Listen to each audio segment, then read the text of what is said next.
Hello and welcome to everyone. I'm Priscilla, and in this video, we will be looking into eating disorders as mental illness. I hope you like it as much as I do. Specifically, there are some key points that I would like to talk about. What is an eating disorder? Which type of these disorders are most common symptoms and causes? I would like to emphasize that this topic is going to help us to understand the relevance of mental health for everyone. So, I have heard and read that some people think that eating disorders are a free decision to make, like choosing lifestyle. But the reality is that eating disorders are part of the mental illness. And this disease, it is particularly the one with the highest mortality rate of any mental disorder. Instead, according with statistics, these disorders impact approximately 20 million women and 10 million men in the United States and are found in all populations regardless of age, ethnicity, socioeconomic status, religion, sex, gender, and others. Consequently, what are eating disorders? Well, these are serious conditions related to persistent eating behaviors that can impact your health, emotions, feelings, thoughts, and also in your abilities.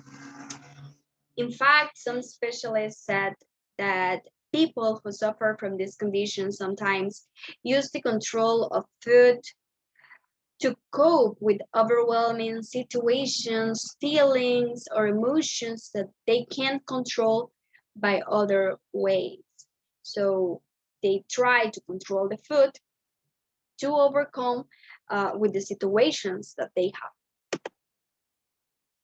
have. And like I mentioned before, I'm going to talk about the three main types of eating disorders. The first is anorexia nervosa, where the person tries to control the weight by not eating enough food, doing too much exercise, or even both. The second is bulimia nervosa, which consists in losing control over how much you eat and then take drastic actions to not gain weight. Okay, like that's mean take laxatives or vomiting. And third one, that by the way is the most common in the US, is binge eating disorder. That is eating large portions of food until you feel uncomfortably full to explode, and this could cause obesity. Until here, you may be wondering what are the causes of eating disorders. The truth is that there isn't any specific cause.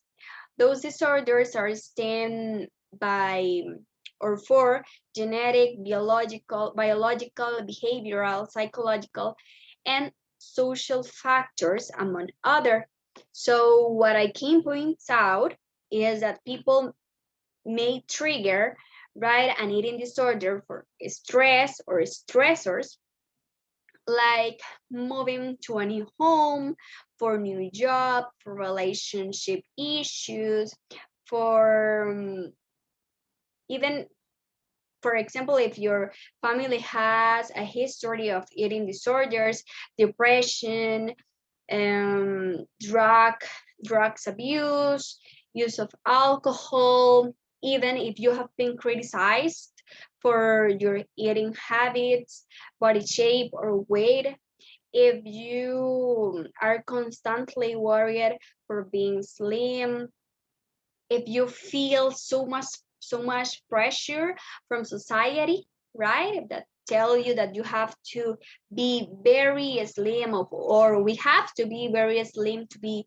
beautiful or handsome. And if you have anxiety, you could have an eating disorder. If you have low self-esteem, if you have an obsessive personality, or if you have been sexually abused. So As you can see, there are a lot of causes of these eating disorders. So it's not just a specific one.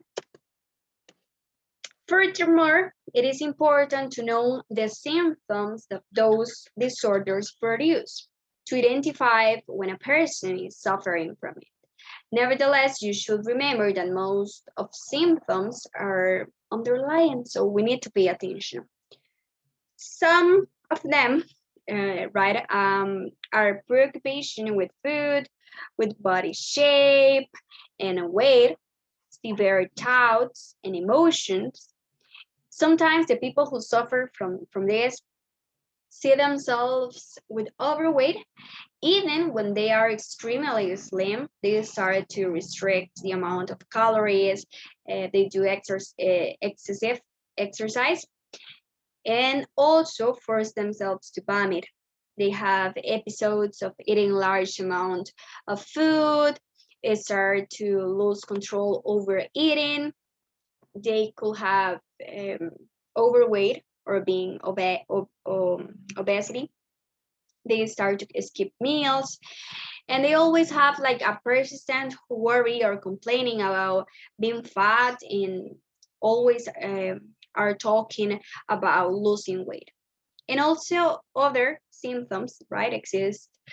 uh, and other symptoms that you can check on internet, or better yet, if you can go with a professional if you have the possibility, or if you have a doubt about a possible case.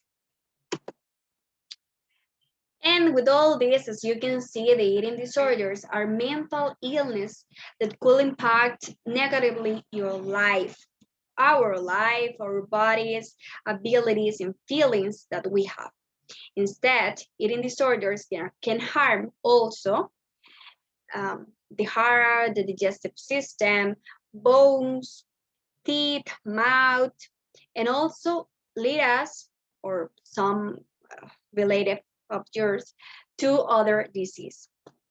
So we need to pay attention on that too.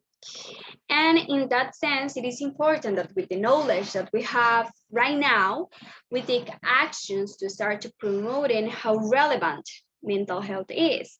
And also shows that eating disorders aren't just an obsession with body appearance. It's more than that.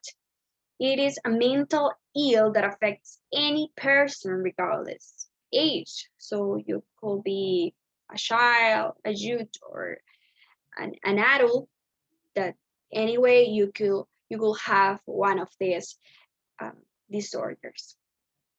And one thing that is very important is that eating disorders are most common when people doesn't have a state of well-being, or they don't worry about their states of well-being. And to finish my presentation, what you should take away from this is that nowadays, with the different stressors of life that we have, we need to begin to talk about mental health. It is a very important topic, about what we are feeling and living through, to be able, right, to take care of us and others. And remember that nothing tastes as good as healthy feels. Thank you so much for listening me.